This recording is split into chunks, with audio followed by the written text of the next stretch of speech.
que eu tenho, que já tinha no Brasil, me ajudou muito aqui. Toda uma burocracia, mas é possível.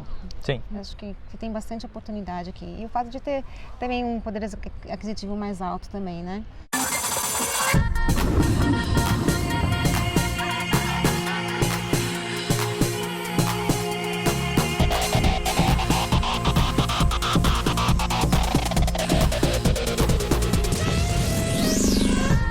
Sejam bem-vindos a mais um vídeo do Arquiteto Imigrante. Hoje a gente vai falar com Cláudia Jajura.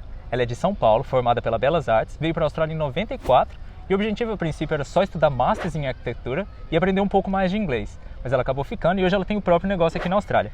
Vamos ouvir um pouco da história da Cláudia e saber como que a gente pode aprender com a jornada dela. Cláudia, seja bem-vinda. Obrigada, Dalton. Conta pra gente um pouco da sua história, conta a jornada da mudança para a Austrália. Um prazer. Obrigado por estar aqui, obrigado pela oportunidade. E aí, eu espero que seja uma coisa inspiring para quem estiver vindo para a Austrália e contar um pouco da minha experiência como tudo começou aqui para mim. Então eu fiz a Belas Artes, né, arquitetura na Faculdade de Belas Artes em São Paulo. Eu me formei em 1990 lá.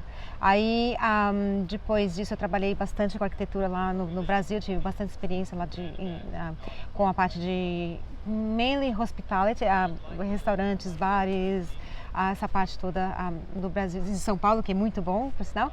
E em 1995 eu decidi vir para a Austrália, 1994 eu decidi vir para a Austrália para aprender inglês. Aí eu também queria fazer o Masters de Arquitetura, mas primeiro eu precisava falar inglês, depois para entrar na faculdade aqui, porque é um dos pré-requisitos para você fazer qualquer faculdade aqui, você tem que passar num exame de inglês. Para você ser arquiteto aqui, você tem que fazer toda uma parte de experiência, você faz os 5 anos de arquitetura, e aí eu acho que depois você tem um negócio que chama logbook, que é um portfólio. É um book, é um livro que por exemplo, quando você está fazendo a sua faculdade de arquitetura, você já tem que ir trabalhando na área. E o seu patrão tem que escrever nesse teu logbook quais são a experiência que você tem trabalhando na área. E isso é importante para você ser chamado de arquiteto. Então esse logbook, acho que por um ano eles escrevem toda a experiência que você teve trabalhando de arquitetura. E aí eu acho que depois disso você faz um exame. Sim, que é a prova de registro. Exatamente, você faz a prova de registro. Mas o que eu fiz aqui, eu trouxe todo minha papelada de arquitetura do Brasil. Foi, como fala, reconhecido aqui Sua graduação? A minha graduação. E aí depois eu pude fazer um Masters. No meu caso, eu reconheci aqui, né, pela minha graduação, e depois fui fazer um Masters, que não tem nada a ver com a parte de graduação de arquitetura. Na verdade, aqui mesmo, eu não posso assinar fazer uma construção de um prédio e assinar como um arquiteto, porque eu não tenho logbook. Ah, sim. Então você não chegou a fazer a prova de registro? Não cheguei a fazer. Entendi. Mas poderia fazer agora. Se eu decidir fazer agora, se fosse a minha área de mexer com arquitetura grande de prédios, eu posso agora fazer o teste e depois de tanta experiência aqui na área, talvez fosse até mais fácil, não teria que provar tanta coisa. Mas é toda uma burocracia, mas é possível. Sim. Não, nós se quiser conhecemos. fazer. Eu conheço alguns arquitetos brasileiros que já fizeram e conseguiram. Sim. Então é só você fazer o teste e tudo bem, você não precisa fazer esse logbook, ficar um ano trabalhando aqui, você faz toda a parte de exames e consegue o título de arquiteto. Fiz um Master de Arquitetura em 1995, me formei, foi um full time, né? Foi um ano inteiro trabalhando assim, muito, trabalhando bastante no Masters. De 1995 a 2000 foi uma época muito boa para arquitetos e designers aqui na Austrália, porque no ano de 2000 a gente teve os Jogos Olímpicos na Austrália. Então foi assim, the right time to be, perfect timing and the right place to be. Tinha muita demanda de trabalho. Foi muito bom para arquitetos e designers estarem aqui na Austrália. Teve muito trabalho na parte de entertainment, né, de bares, restaurantes, essa parte toda de Hospitality se em geral. Preparar para os turistas, né, para os Jogos Olímpicos. Então foi ótimo para mim, foi fantástico estar aqui nessa época. Nessa época, para quem que você trabalhava? Eu trabalhei para Woodhead Firstly,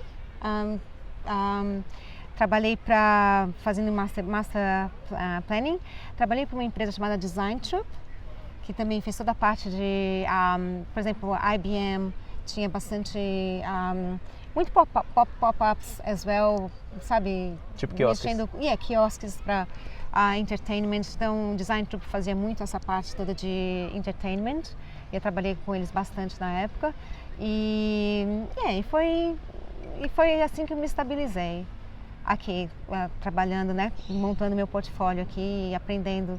O Masters foi muito bom também porque eu aprendi toda a parte de arquitetura sustentável, que era muito importante, o foco do Masters foi bastante nessa área. E na época no Brasil ele não se ligava tanto para isso, mas aqui foi... Então foi uma combinação do que eu aprendi no Masters e depois trabalhando nesses outros escritórios e os Jogos Olímpicos também. Então foi tudo relacionado. Assim, foi só... E como que você sentiu que foi para você quando você terminou o Masters em arquitetura aqui, para ser aceita no mercado profissional?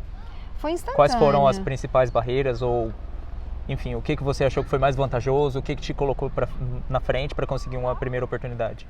Eu acho que o Masters tendo no meu currículo procurar emprego e eles verem que eu tive uma experiência aqui na Austrália de como mexer com arquitetura. Eu acho que isso me abriu as portas. O Masters realmente foi uma coisa que me abriu a porta. Foi a primeira coisa, realmente. Foi que me deu o meu primeiro emprego.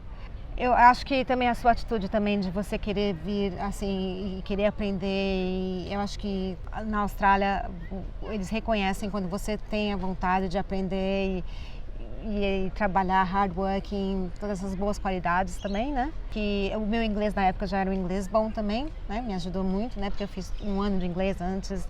Aí eu fiz o Masters. Aprendi toda a linguagem de arquitetura daqui, então isso também me ajudou muito, né? Então acho que foi isso, foi uma combinação mesmo. E acaba que, como a Cláudia veio para a Austrália em 1994, que é 26 anos atrás, possivelmente ela era a única arquiteta brasileira na Austrália no momento. Olha, raro ver um brasileiro aqui, não tinha muito não. E isso é interessante porque possivelmente toda vez que você ia conversar em algum lugar, tipo, oferecer seu emprego para eles era assim, um arquiteto brasileiro? Uau! Que coisa diferente! É verdade, então... very unique.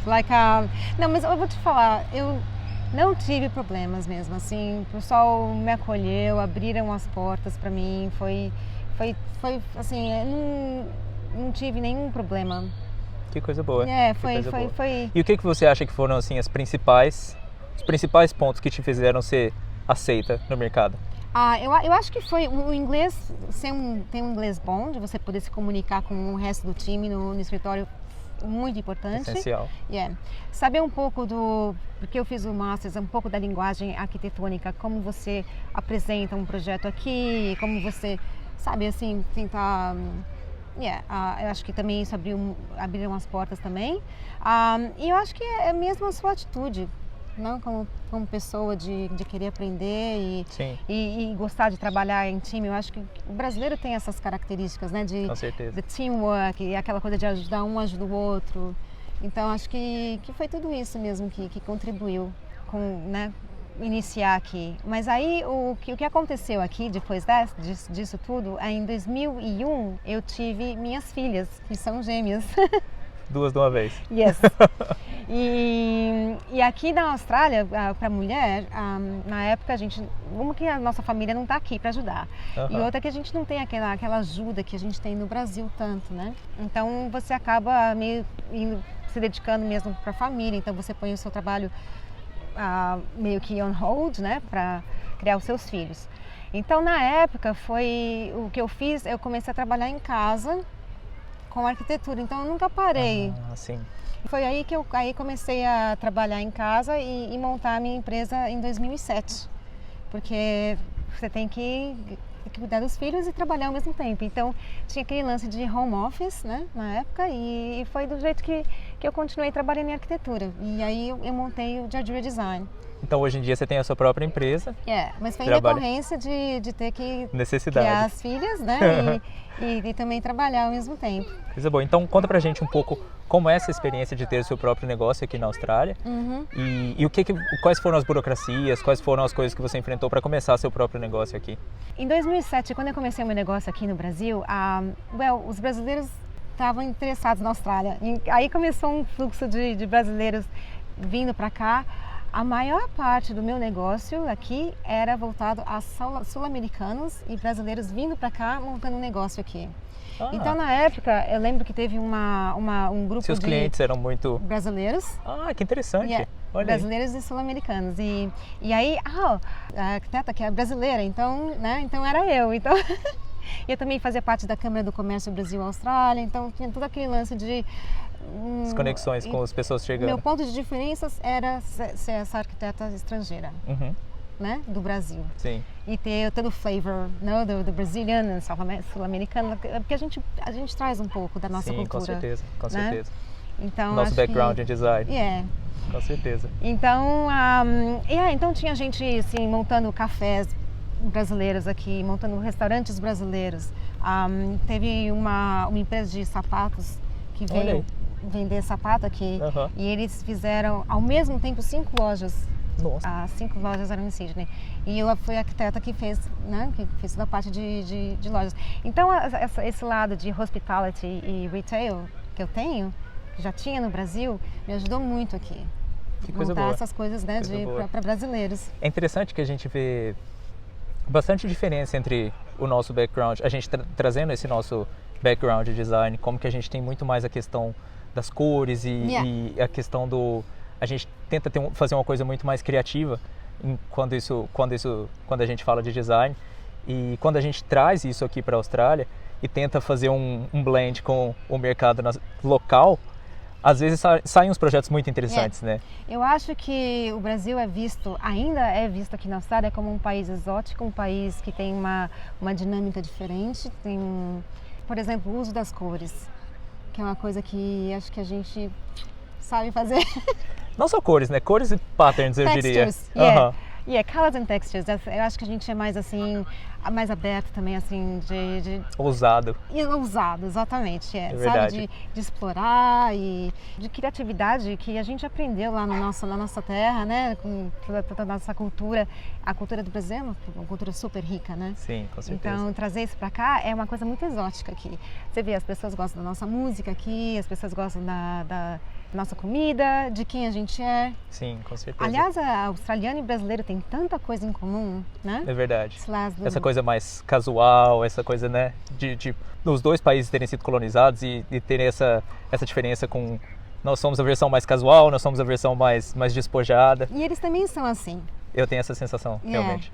E a gente traz esse flavor do Brasil, que essa coisa, não sei, é uma vida que eles admiram.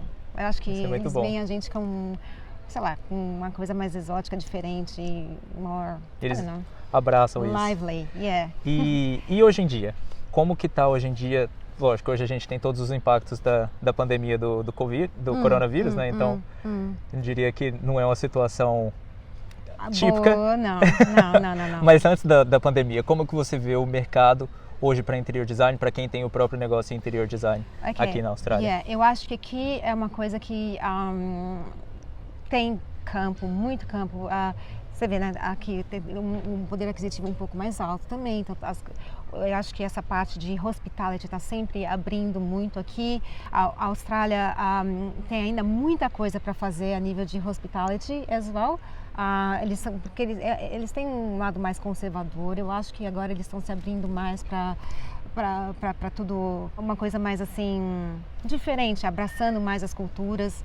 E uma coisa interessante que a gente via muito investimento em Sydney e Melbourne, especialmente para fazer umas coisas mais sofisticadas em termos de hospitality, e que agora a gente está vendo se espalhando muito pelas outras cidades menores, né? Você vê, hoje em dia, quando você vai em Gold Coast, em Byron Bay, em Sunshine Coast, todas elas têm uns restaurantes mais sofisticados, têm uns cafés mais sofisticados, mais elaborados, que você vê que foram coisas que foram feitas por arquitetos, por interior designers, que tem que ter algum repertório, né? Não, exatamente. E isso é interessante. Por exemplo, se você vai para Perth ou para Adelaide, antes era muito assim, não tinha muita graça, não tinha.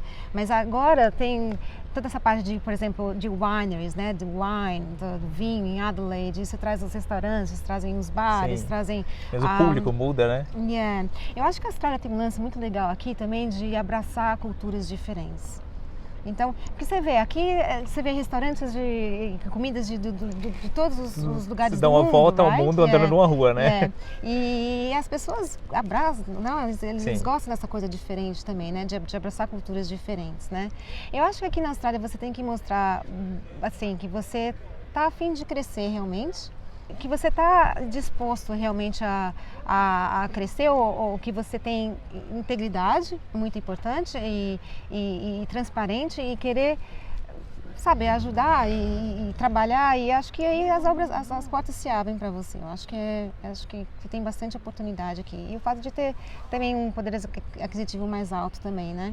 Bacana. Eu acho que a parte de retail aqui, como fala, mais a parte de lojas e não é tão lucrativo like as an interior designer do que a parte de hospitality. Eu não acho que o australiano é um povo que consome muito, o brasileiro é um pouco mais consumista do que o australiano. É uma cultura completamente diferente. O brasileiro é mais próximo de uma coisa americana do que da ideia da Austrália. Então eu acho que se você, hoje em dia o meu trabalho é muito mais ligado, muito mais hospitality do que retail.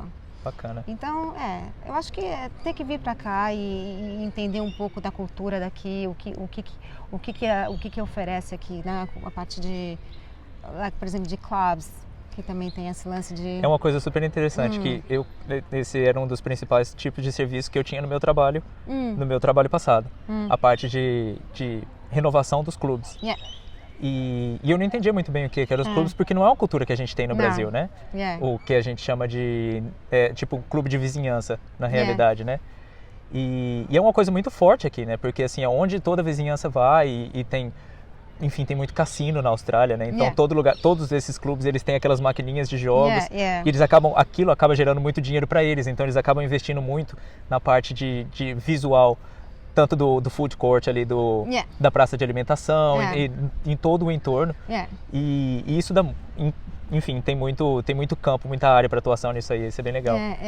E conta pra gente, se você pudesse dar uma dica para os brasileiros que estão começando o trabalho agora na Austrália, qual dica seria essa? Ou que estão começando, ou que planejam começar. Então eu vou te falar uma coisa, eu acho que a dica maior para arquitetos e designers, de um modo geral, é que a gente tem essa ideia de que a gente não sabe muito, que a gente não tem muito para oferecer. A gente sempre tem muita coisa para oferecer. Eu acho que a gente tem que pensar que a nossa profissão, você tem coisas para oferecer, o outro tem outras coisas para oferecer, o outro. Então você vem com essa ideia de que é uma colaboração, sabe? Para você se sentir forte o suficiente de falar: eu tenho isso que é super bom em mim, se é a parte de design, a parte de técnica, de drafting, o que você tiver, você tem que pensar que você não está sozinho, que você vai se juntar com outras pessoas, outros arquitetos, e cada um vai pôr habilidades e juntando você pode fazer um trabalho super legal. Então, pensar nisso, pensar que a gente sempre se coloca assim: não, mas eu não sei isso, eu não sei aquilo. Você sabe muito, então traz a sua habilidade para a mesa e você vai ter outras pessoas aqui que vão colocar também, e juntos vocês vão fazer um trabalho lindo. Eu acho que falar inglês é fundamental, precisa falar inglês. Quando você vem para cá, procura pessoas da sua área, né? Por exemplo, agora o Adalto está fazendo um trabalho maravilhoso, né? Que é o arquiteto imigrante, e ele quer ajudar, ele sente, é verdade. Toda vez que você fala, eu sinto que tem essas pessoas que estão querendo imigrar e que elas podem imigrar, então eu quero falar para elas: venham, que a gente pode ajudar vocês. Então acho que tem essa ajuda aqui também, né? Que a gente já passou por um pouco aqui, e a gente tem muito para trocar com vocês, né? Ideias, tudo. E olhar, por exemplo, Ivan traz desenhos do Brasil, coisas que vocês fizeram no Brasil, como é que eu adapto isso à linguagem australiana, sabe? E tem uma série de coisas que a gente pode, né, que a gente está aqui para ajudar, né? Eu acho Isso aí. que... E eu acho que uma coisa interessante da Cláudia, que ela passou por esse momento em que ela estava aqui quando teve a construção das coisas da preparação para as Olimpíadas, a Austrália acabou de ganhar para ser a sede da Copa do Mundo de futebol feminino para 2023. Então tem mais trabalho vindo aí. Vem pra cá, vem pra cá. Cláudia, muito obrigado. Obrigado por ter aceitado o convite. Obrigado. E espero que a sua história, assim como a minha, ela inspire outras pessoas também. Eu também. E vejo vocês na próxima semana. Yes, até lá. E vem pra cá. Tchau, gente.